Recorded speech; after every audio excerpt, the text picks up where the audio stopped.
three-part seminar series, Lockdown to Unlocked.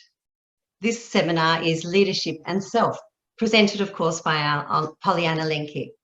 I hope you're comfortable in your space with a lovely cup of tea or coffee, and you can focus on yourself for this next hour, especially in these very different environments that we're working in at the moment. If I haven't met you before, my name is Shauna McAvoy. I'm an Associate Director with Morgan Consulting, and I have over 20 years experience working in and consulting to professional services firms and medium to small businesses. My success stems with truly partnering with my clients and candidates to understand their business and to attract and retain high quality talent. Today we have Pollyanna presenting for us. Pollyanna is an executive coach, author of Women and Success, Redefining What Matters Most at Home, at Work and at Play. She's also a writer for Smart Company, Thrive Global, providing expertise in leadership, creating high-performing teams and constructive cultures. Pollyanna is also on the leadership faculty for Homeward Bound projects. In 2019, she spent 1 month in Antarctica with 80 incredible women from the science, technology and engineering backgrounds from over 26 countries. When Pollyanna was 24, she co-founded her first company. It was an IT consultancy firm. She took this business from a one-person entity to 18 team members and over 100 consultants across the UK. In 2000, when she built it to $11 million turnover, Pollyanna exited the business and sold her 50% shareholding. Another interesting fact that I'm sure you'll enjoy about Pollyanna is that she's done 500 skydives. That's more than a year and a half of skydives, Pollyanna. And therefore, she understands the importance of taking risks and with total responsibility. Today, we'd love to hear from you and make sure that it's an interactive session. So please use the chat box. We'll be monitoring that with any comments or questions you might have. It's great to see everybody here, Noz from RACV, James from Escala, and others that I'm very pleased to see, and I wish I could see your faces. Without further time wasting, I'd like to introduce Pollyanna Lenke this morning. Shauna, thank you so much. I'm just going to plug in my microphone to get better sound quality. Do let me know if you can hear me. Just give me a thumbs up there, Shauna. So thank you so much. Thank you for the wonderful, generous welcome. It's an absolute pleasure to be here with you today. I'm going to share, just going to quickly share my screen so I can start some slides whilst you. It's great to look at Shauna and I'm going to give you some other pictures to look at as well. So absolute pleasure to be here with you to deliver the first in a three-part series from Lockdown to Unlocked. I think in the context of Lockdown to Unlocked, for our session is going to be in the context of self. Who we are, how we show up, why that matters when we're leading, not just others, but very importantly, ourselves. So leadership and self is absolutely foundational in any leadership. Any leader I've worked with globally over 20 plus years of doing this work shares one thing consistently. Unless you know yourself, unless you know the things that drive you towards, motivate you, drive you crazy, the things that hook you, it's very, very difficult to lead others. So therefore, my question to you really is, do you know yourself? And if you rate the importance of that to the work that you do in the world, how you show up as a family member, a community member, and professionally, is that important to you? So 0 will be, so I'm going to ask you to pop some stuff in the chat box. That interactive piece just makes the whole experience better for us and the other participants here today. So 0 is I'd rather go to the dentist and have a root canal with no anesthetic. So that's not so much fun. 10 is absolutely rocking it. It's fantastic. So from 0 to 10, how would you rate the importance of knowing yourself in your leadership and work? So please pop some thoughts down in the chat box. Also, one of the, essentially, as Shauna said, I'm an executive coach. I have been doing this work for 20 plus years, so it's a huge privilege to do the work I do. I run 2 businesses. One is in partnership with a very good friend of mine and a virologist. We teach people how to inform people how not to be stuck with their, not to inherit what their genes will tell them to inherit, for the want of a simple way of describing that. We do that through nutrigenomics. My leadership practice, everything must be applicable, it must be workable, it must be sustainable, whether that's in working with ourselves and how we implement the work that we do in service of, fill in the blank there, in service of what, whether we're doing that with our teams, in our leadership capability, and how we help our businesses to grow.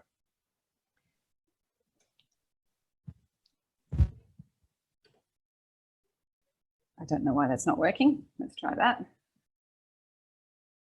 Hang on, I've got my first technical error, so bear with me, my slide is not moving. Okay, so here's what we know. We know that success does not bring happiness. And we know this because what happens is actual happiness brings success. So what does that mean for us as leaders? What does that mean for us, for the people that we lead? Sean, the social scientist Sean Anker, was reported in Harvard Business Review in 2019. Eric Barker said when he looked at the work that Sean did, what made that work really special was that they looked at the outliers. They looked at the people that were getting exceptional success in environments that were difficult. They studied students in poor socioeconomic backgrounds. They studied a school in Chicago when the whole classroom were struggling to get results and were getting subpar academic achievements. There were the outliers, the people, the 2 or 3 students that were skyrocketing towards success. They also looked, so what they looked at is what superpowers do these people have that the average person doesn't have? And in his research, they realized that intelligence and technical skills only predict 25% of our success. That's really important information to have. The outliers, and what they found out through their research, what Sean found out through his research, is the optimistic group outsold their more pessimistic counterparts by 19% in year 1 and by 57% in year 2. So in a 2-year longitudinal study, they started to get a little bit more understanding of what helps people be wildly successful in their academic lives, their professional lives, their personal lives, and of course in the businesses they run. So what's important about this? What's important about this for you? You've taken an hour out of your day to come and be with us and understand and explore leadership in self. It is a core foundational component of being able to lead others. If you don't know who you are, it's impossible to lead effectively and in an engaged way. What we end up doing is making a lot of mess that we actually don't realize we're making. My beautiful mother will absolutely, hand on heart, say, darling, I've never had a car accident. And I'm like, Mum, you're just not looking in the rearview mirror. You know, there are dead bodies behind you. So taking a moment, pausing, breathing to connect with what's happening to you. It's especially important right now. We're in very unusual times with COVID. We are asking a lot of ourselves. We're asking a lot of the people that are working with us. We've implemented a change in how we work, how we show up in a really short time frame. Think about if you went to your team and said, we want to move our entire workforce to a remote working environment. How would you timeline that? How long would it take you to plan that out? And yet we did it in 2 weeks. What does that tell us about our habitual ways of operating? Absolutely, we don't want to have to do this again or as a norm. When Cuba lost oil, and after the Cuban Missile Crisis, they suddenly overnight had no oil. So therefore they had to absolutely change the way they worked. They are now held globally as an example of how to live sustainably when something is taken away from you. So what are we going to do with this experience? For some of us, it might be too soon to think about that. There's a conversation around COVID being a leveler. It's not a leveler. We are globally, we are all experiencing the pandemic and the effects of that. However, the impact is not equal. People are in different phases of acceptance, calm, anxiety, and for some people, being home is not safe right now. It depends on the backgrounds that they have. My heart goes out to people and all of my friends with young children who are struggling to get their work done because they're having to homeschool young children. We're lucky we've got teenagers. They don't want to talk to us very often. Well, actually they do sometimes, but they're managing that quite okay. So everyone is experiencing the same experience differently. How are you going? What's the impact on you? And what's important about understanding that so that you equally can help understand the impact on your team members and the people that you lead. There is a universal truth that's a little bit inconvenient. Al Gore says, borrowing from Al Gore, the inconvenient truth. Jumping on your bike, buying cycling shorts or yoga gear will not get you fit. Yeah, you've got to do the work. Running a marathon without training, well, that's cardiac arrest, you know, unless you've got some residual fitness in there. It's the same with knowing ourselves. It's the same with knowing the people that we're doing. It takes consistent work over a period of time. It's not something that you do once in a lifetime, because what you wanted 2, 3 years ago, 5 years ago, 10 years ago is probably different to what you want now. What we wanted 2 months ago is possibly different to what you want now. What's important about that? How does this inform your leadership? In LA, I think it was in the 1990s, an awful earthquake that happened. There's a case study of a man who was sitting on the streets. This man was homeless. And as chaos ensued, it was one of the worst earthquakes in LA. People started panicking, roads were splitting open, bridges were falling down.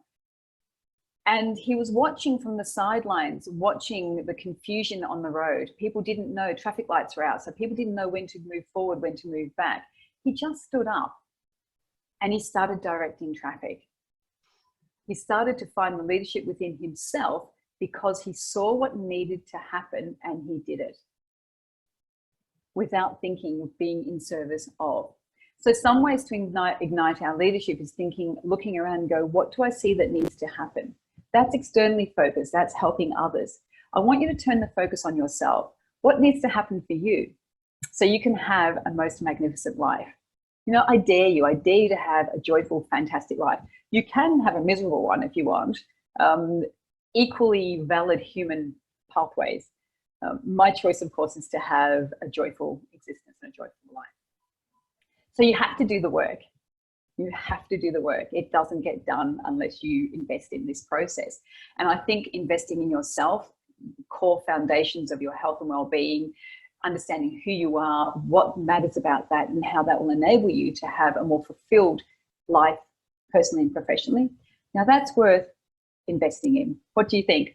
Pop some ideas in the chat box, please. I'd love to hear. Has anyone heard of the author James Clear? James Clear wrote a book called Atomic Habits. It's absolutely one of my favorite books. It's the one I've written on more times than any other book. He talked about incremental 1% habits that we can do that will change our outcomes and our future. We're actually probably already engaging in some of these 1% habits. We just have to recalibrate and ask ourselves, are these habits that we want to build our life on? He used the English Tour de France team as a case study. And for those of you who are into cycling in the Tour de France, you may know that the Tour de France team were the joke of the circuit for many years.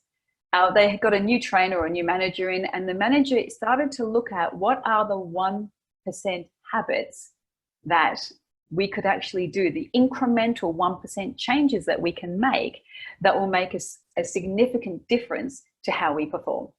And so they did that. They started looking at the 1% habits that they could do that would take them to world champions. And they consistently achieved champion status. It's a great book.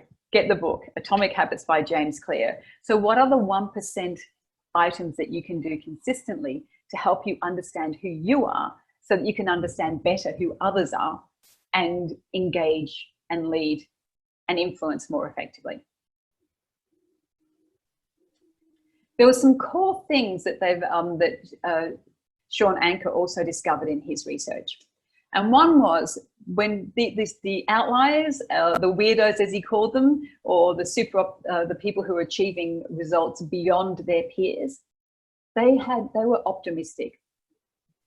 I like the framing of optimism because I think positivity sometimes can be hard to hold on to. Christiana Figueres, who is the architect of the Paris Agreement, and also Tayaba will remember the many conversations that we had with Christiana when we were in Antarctica with her. Christiana holds into stubborn optimism. She has a new book that's just been released. Please get it. It's amazing. I'll send you a reading list at the end of this session.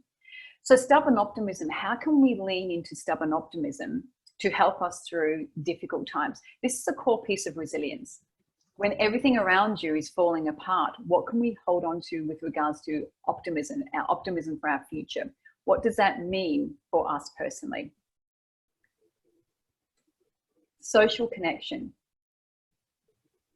Successful people are connected socially. It's really hard right now to maintain that social connection. We're doing it via Zoom. We're having Zoom, coffee catch-ups. There's a whole range of ways we're connecting. Social distance walking and talking. However, how do you create a cadence and a rhythm for social connection? Especially important at the moment when most people's days are merging between professional and personal time. Perception of stress. What do we make our past mean to us? What do we make our present mean to us? What is our perception of stress? There's some positive elements to stress. However, when we flood our body with stress continually, it results in a myriad of health challenges and health problems. How do you handle stress? Where do you go when you are stressed? Important information, important questions to ask yourself.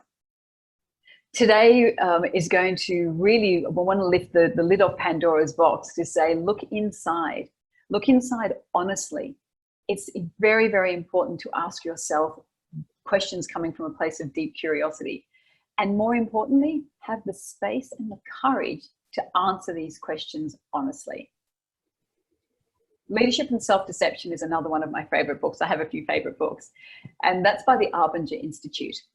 And basically they're just saying we're all deluded. we all engage in self-deception. And when we engage in that self-deception, we lack honesty. And when we lack honesty, we lack the ability to see ourselves for who we truly are. And then we also, the ripple effect of that is we can have a very destructive leadership style in its extreme. We don't want to do that. I want you to think about you today. I want you to have this complete session to be focused on self. Yep, absolutely. In our world, we have to focus on others. We have to focus on our team members. We also have to focus on so individuals, we have to focus on our teams. And we're going to talk about that in the next session on how we do that, or some ideas around that. We need to focus on our organization and the results that we want to get. And we need to have a global view, but self is the absolute foundation. Other is when we focus on that other individual, we need to get out of ourselves to focus on them. Yes, really important. Because if we only stay in self 100% of the time, well, that's a little bit narcissistic. That's the House of Cards character. We may not want to do that. Team is a systems approach. How we manage our team and our leadership from thinking of the team as a living, breathing entity, a system in its own right. We'll be talking about that more in the next session. The organization is the culture we choose. But what is culture? Culture is made by the people within it. Yes, led from the top down, absolutely. What we allow and what we don't allow in our culture, what the accountabilities and the responsibility of that is, but culture is people. We can show up individually and bring what is important to us from a base of our values into our culture and make a massive difference. If you've ever seen the TED Talk, The First Follower, and the crucial and the importance of the first follower in leadership, that's a great TED Talk to watch. I'll send you the link after this. And of course, how the decisions we make as a business and as an individual impacts globally.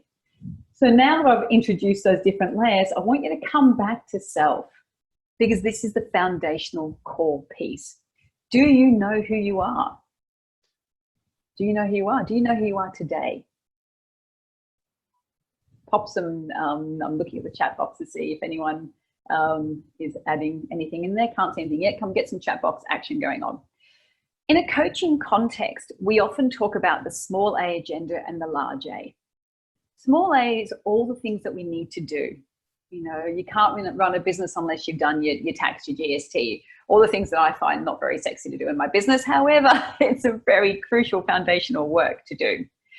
The work on getting our reports out, designing our strategy, preparing for our meetings. It can also be, small A can also be cooking dinner for the kids because they're really hungry. And anyone with hungry children who are, seconds away from a meltdown, at that point in time, it's really important to do.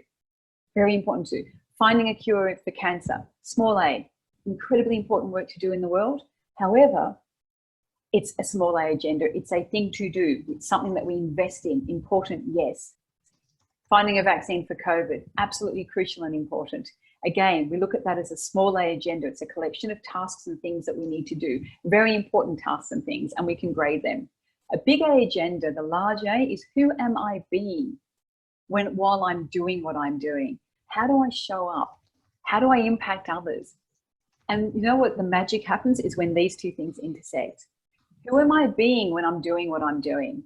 We are human beings. We are not human robots.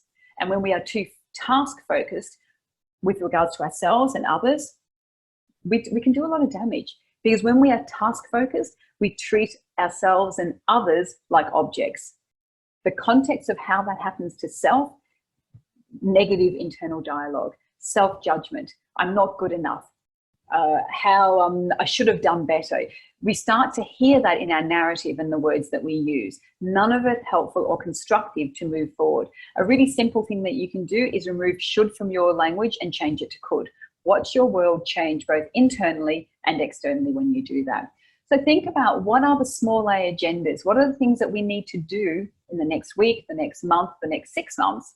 And how do we connect that with who we want to be in the world? Who do we want to be as a leader? Again, keep asking yourself that question. What is important about this? And what is this in service of? Because if we're doing something we don't understand the purpose or what we're in service of, I don't think that's an effective use of our time. We can go along sleepwalking. I prefer not to live my life like that. And I'm sort of hoping, because you're here investing, this is a 1%, you're investing in some exploration, getting some new ideas, make some connection, even though we're doing it via Zoom. I want you to think about, so remember I said earlier on, you're going to need a notebook and you're going to need a pen. Remember I said earlier on to grab those, get those out now. Draw a line, that's your present. That's everything that's important to you at this point in time right now. And then draw a line for the future, draw a line back from the past. Eleanor Roosevelt is attributed to saying that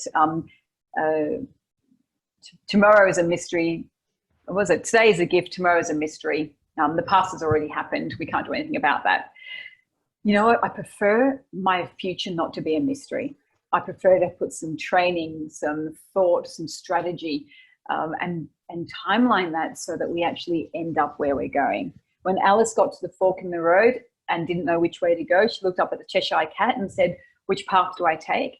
Cheshire Cat said to her, "Where do you want to go?" Alice said, "I don't know." So the Cheshire Cat replied, as you know, if you're into Lewis Carroll and Alice in Wonderland, if you don't know where you're going, it doesn't matter which road you take.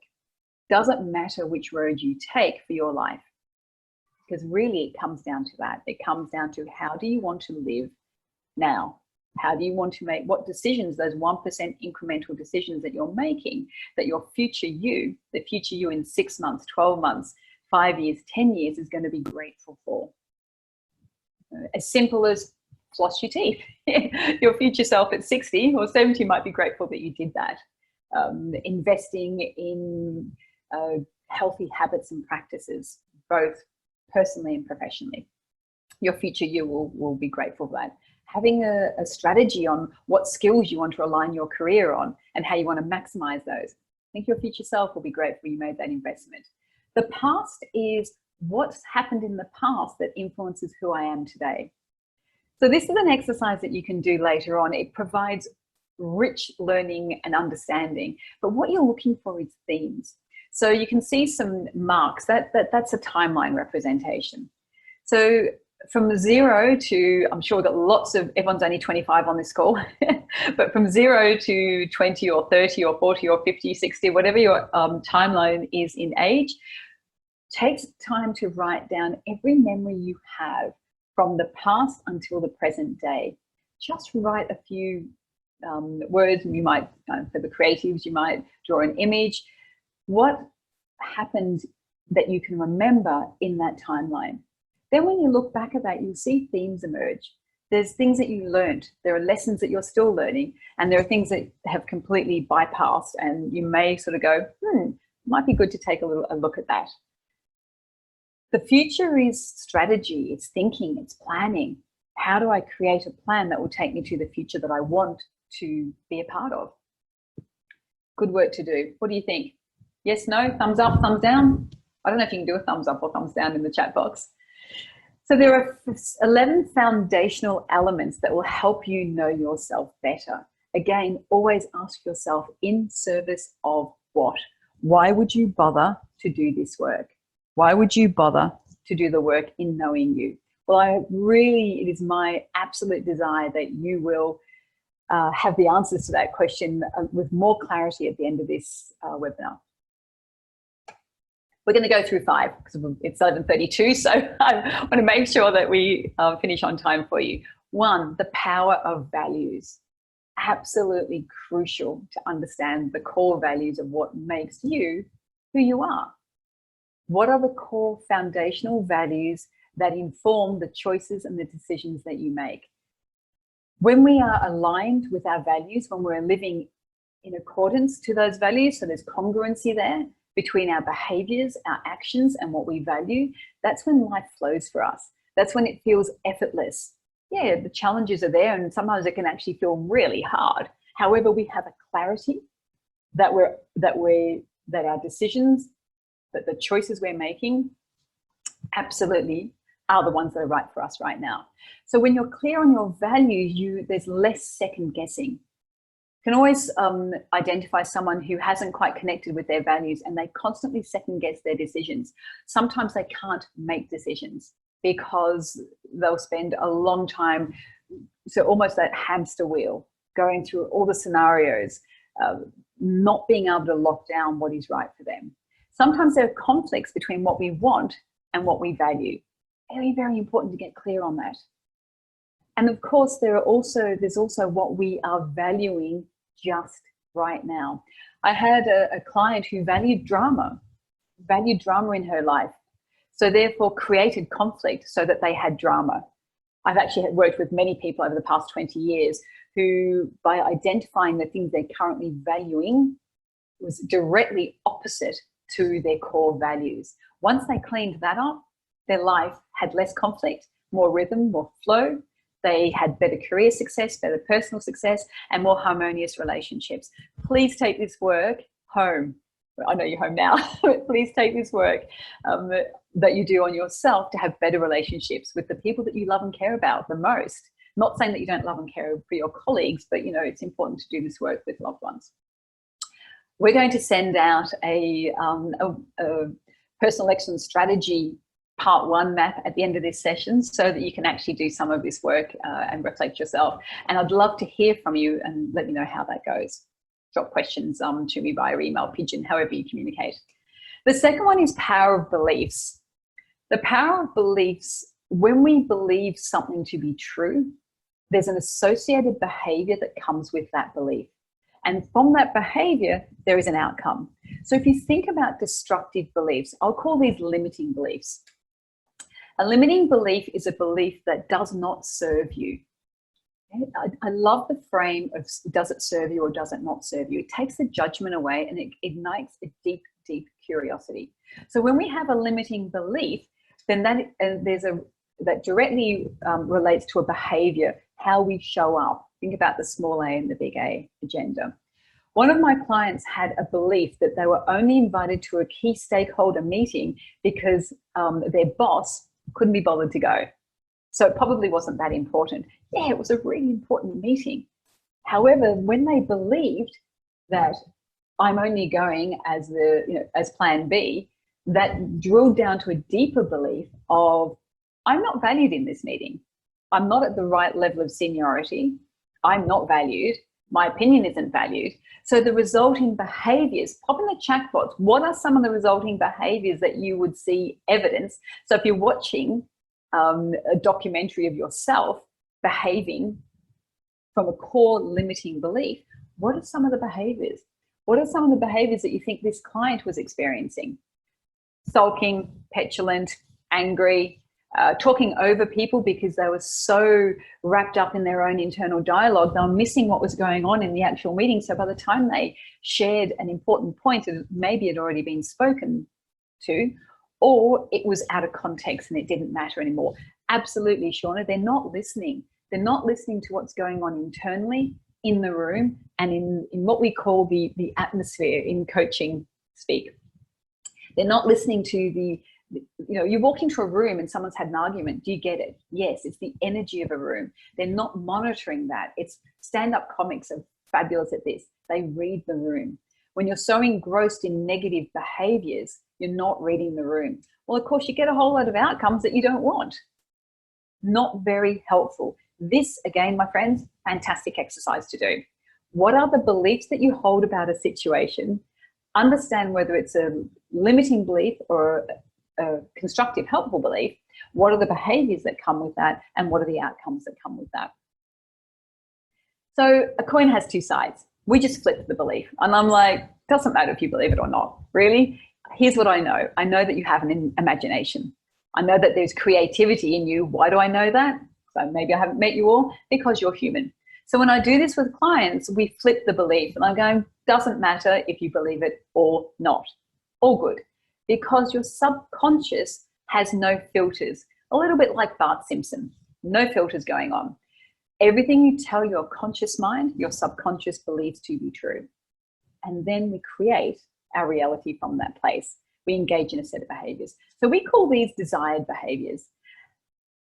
Desired beliefs, sorry. And then we want to say, well, what are the desired behaviors? If I was watching a documentary or a reality TV show of self, and I'm engaging in behaviors. So the behavior we flipped for my client was, I've been invited to this meeting because I have expertise and my opinion is valued.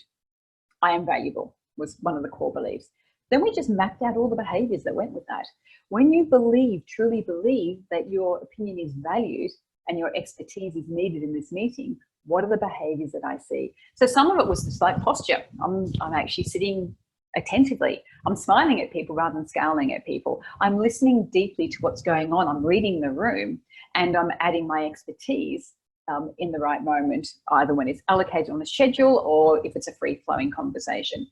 Then what happens is you get a different set of outcomes. Really great information to have, yeah? Because here's the great bit. We can always manage our behaviors.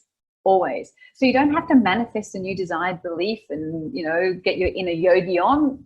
Yes, mindset and projection, future self pacing, all of that powerful. But sometimes it can be hard to access. Just visualizing the outcome, again, really powerful. But sometimes it can be hard to access in the moment. What we can do is just create a contrast frame on the left. When this belief is happening, here are all the negative behaviors that are associated with that belief. On the right-hand side, you always put the negative on the left, put the more positive, constructive behaviors on the right. Your brain loves left-right positioning. So flip it. I just have to remember to smile, sit up straight, be prepared for the meeting, show interest, listen, connect with what's going on, read the room. It goes a little bit deeper than that. However, I hope that gives you the idea. So please, again, please pop some in the chat box. Also, when you are putting comments in the chat box, make sure you're on the drop-down menu to all rather than panelists, so everyone can see your messages. Okay, useful so far?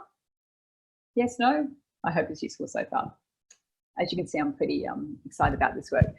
A couple of years ago, I had the absolute privilege. I get to do lots of great work, and as you can see, I'm really excited about the work that I do. A couple of years ago, I had an amazing opportunity to work with 100 of the top leaders in one of our top universities. And in that group of people, there was the head of leadership development for the university.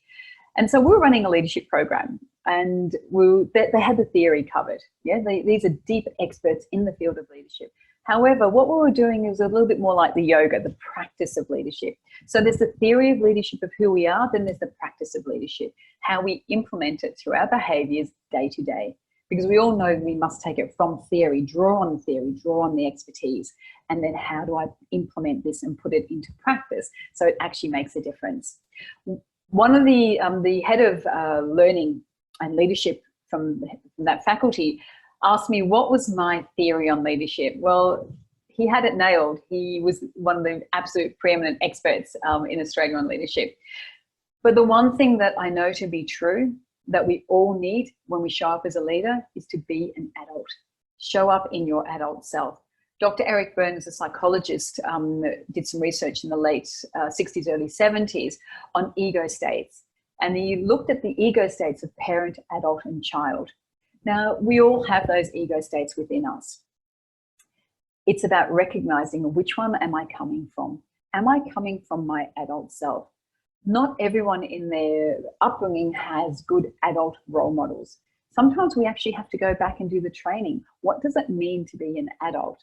Then create the link. What does that mean in how I lead others?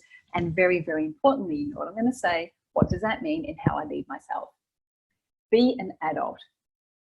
Child ego state is, you can generally see that when I'm working with teams in systems, you can see that as petulant behaviors, sulking, tantrums, over-dependence on a leader.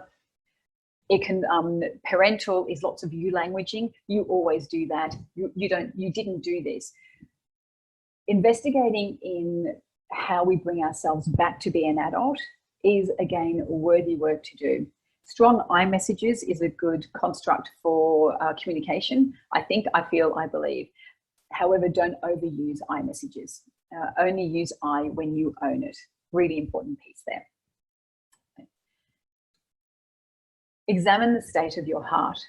The Milwaukee Indians had a beautiful holistic tradition, and there was a study on the Milwaukee Indians from centuries, many decades, centuries ago. And what they would do before they went into battle is they would examine the state of their heart as individuals, as leaders.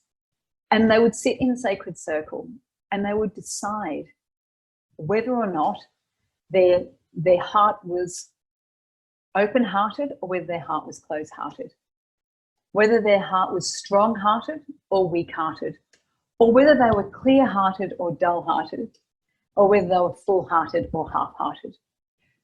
They held this to such a level of importance that if they couldn't hold themselves as open-hearted, full-hearted, strong-hearted, and clear-hearted, they could excuse themselves from battle, because they felt it would be incredibly dangerous to their health and well-being, to the battle that was looming forward, and to their colleagues, to the others in their tribe, their other warriors.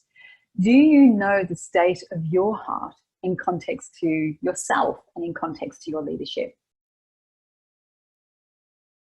Yeah. And I can see Bob Kennedy, yes, absolutely. Transactional analysis by is such a wonderful, that's the Dr. Eric Berne stuff, wonderful cornerstone to help us understand ourselves.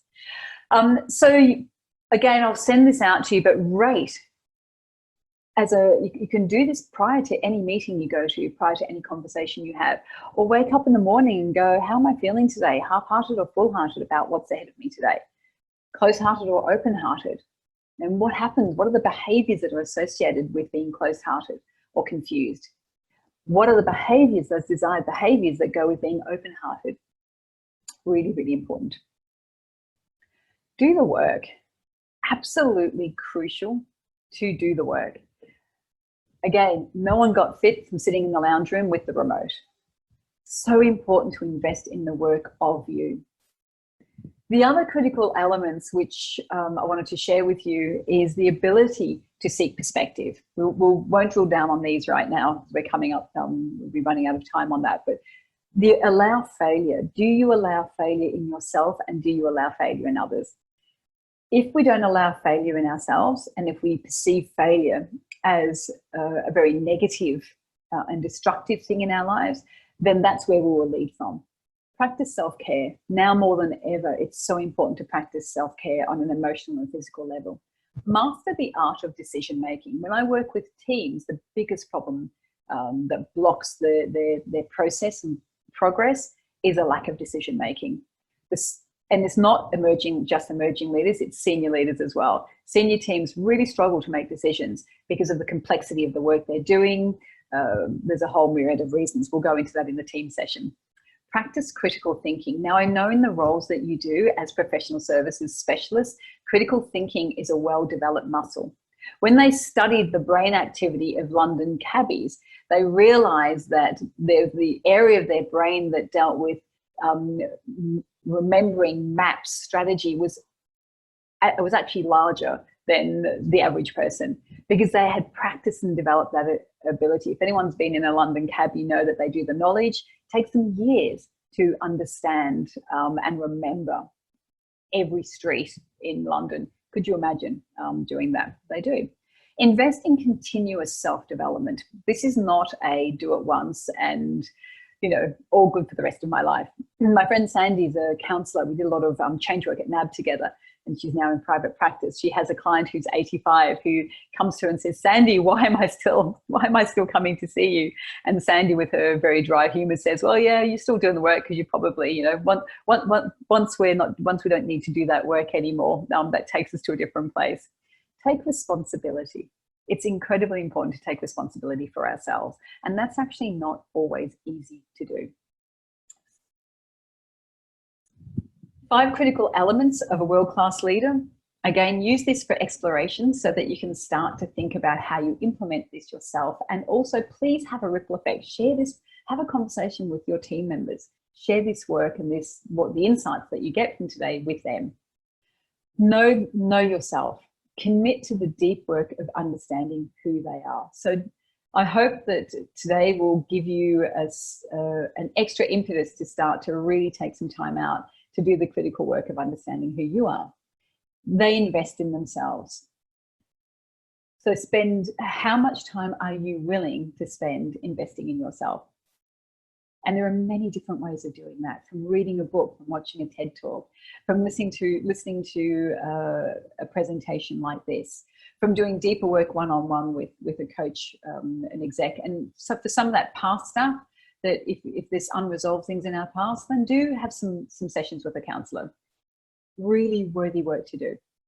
And they invest in refining their leadership skills and practicing them in safe to fail environments. They identify what derails. So it's those moments when we're reactive rather than being responsive. If you think back over the last 12 months, what are the ignition points? Where have you been more reactive rather than responsive? And what did that ignite from you? There'll be a memory from that timeline from past. Something that may have occurred in a past that still has weight and meaning, which means it hooks. What are the hooks? How does something that happens today have more fuel to it, where the level and intensity of emotion does not fit with what has just happened? That's where we need to do that deeper work of uncovering those hooks. Have structure and perspective to move themselves and others from dysfunctional to functional and high performance whenever required. They do the work. And develop an expansive toolkit. Make sure you know where to access and find that toolkit as well. That's one of the really important pieces. How do you collate the information that you gather? How do you practice it? And how do you remember to practice it? Important reflections to have. So I just wanted to say thank you for joining us today. We have got a few minutes. I'm sure if you'd like to jump back on, but absolute pleasure to present to you. Please email me, send me messages if you have any questions about the session. Tell me what you have found of value. Shauna, do I need to let you back in? I'm trying to get back in, actually. I'm trying to get myself back in. I don't know. Shauna McAvoy. Okay, yeah. Oh, here we go. Thank you, Shauna. Thank you, Pollyanna. That was fantastic. I know I was asking myself a lot of those questions while you were talking. And I thought to myself, people spend a lot of time doing personal training and yoga and everything for their bodies. I think we need to just spend more time, focusing on our inner self as well, which will then benefit all of those around us, whether it's our family or team members, etc. There was a really good question, I think, about, how do we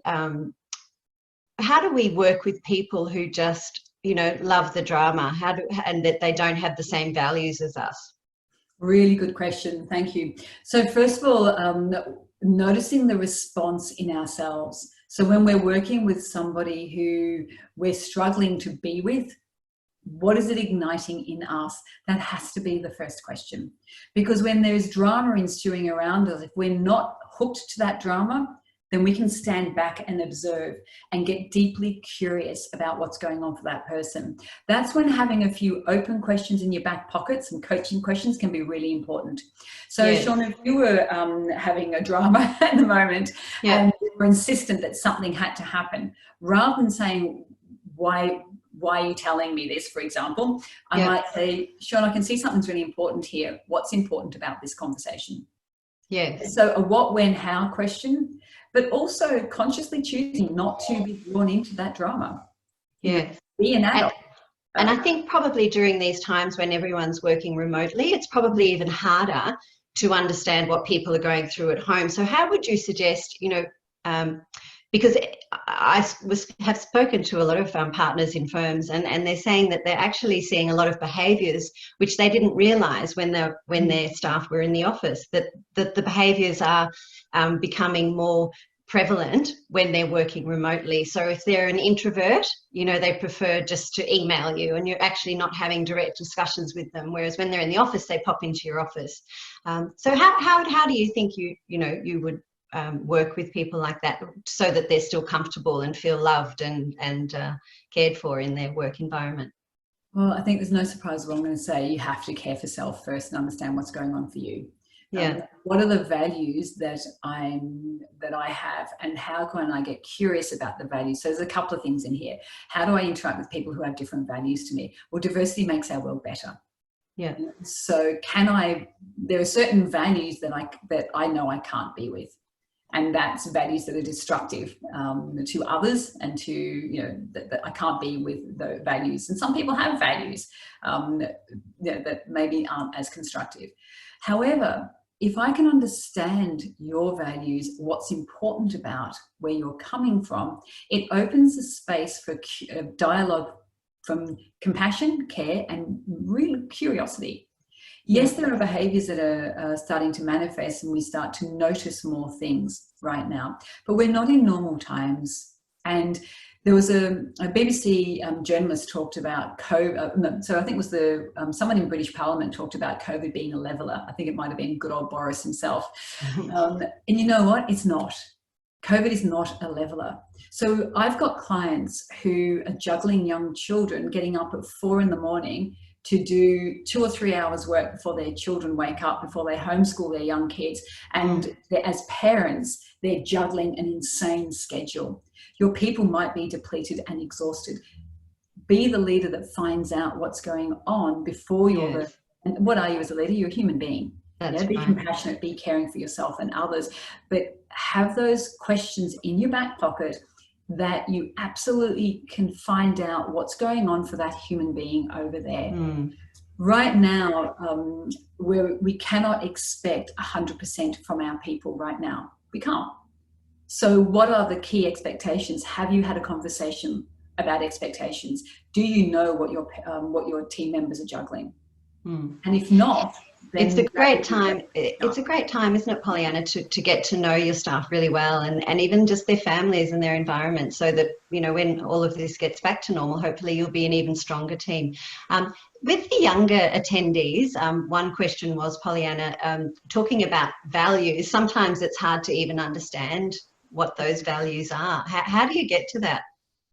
So if again, if someone has a value that I don't relate to at all, knowing that that's an important value to them creates a really great place to connect.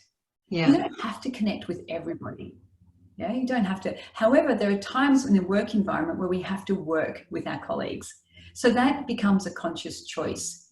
How do we find some understanding? How do we find some alignment when our values are different? Well, first of all, understand what's important to that person about that value. There might be a history. There's a senior exec I worked with who was really hard on his people. And it was through a team process that we were doing. And there's an exercise that I said, I won't go into the exercise, but essentially what came out of that exercise was a story of him living and growing up in absolute poverty in South America.